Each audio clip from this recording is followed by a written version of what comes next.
Hi guys, so today I posted on my Facebook page that it's really hard. I know that's really hard to make time for your workout sometimes when you have busy days, you go to work, but if you make the time, you have to push really hard and get the best out of it.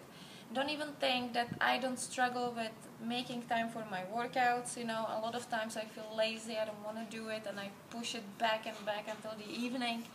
And then it's like almost 8 o'clock and my favorite show on TV starts, and then I always think, oh, I have like 20 minutes until my show starts. And then I know that there's no way I'm gonna do a workout after that. So, I really push myself to get up and I do the 10-minute workout, bodyweight workout really fast, and I give it the max, and then I feel great, and I can sit down and I watch my show and I feel amazing.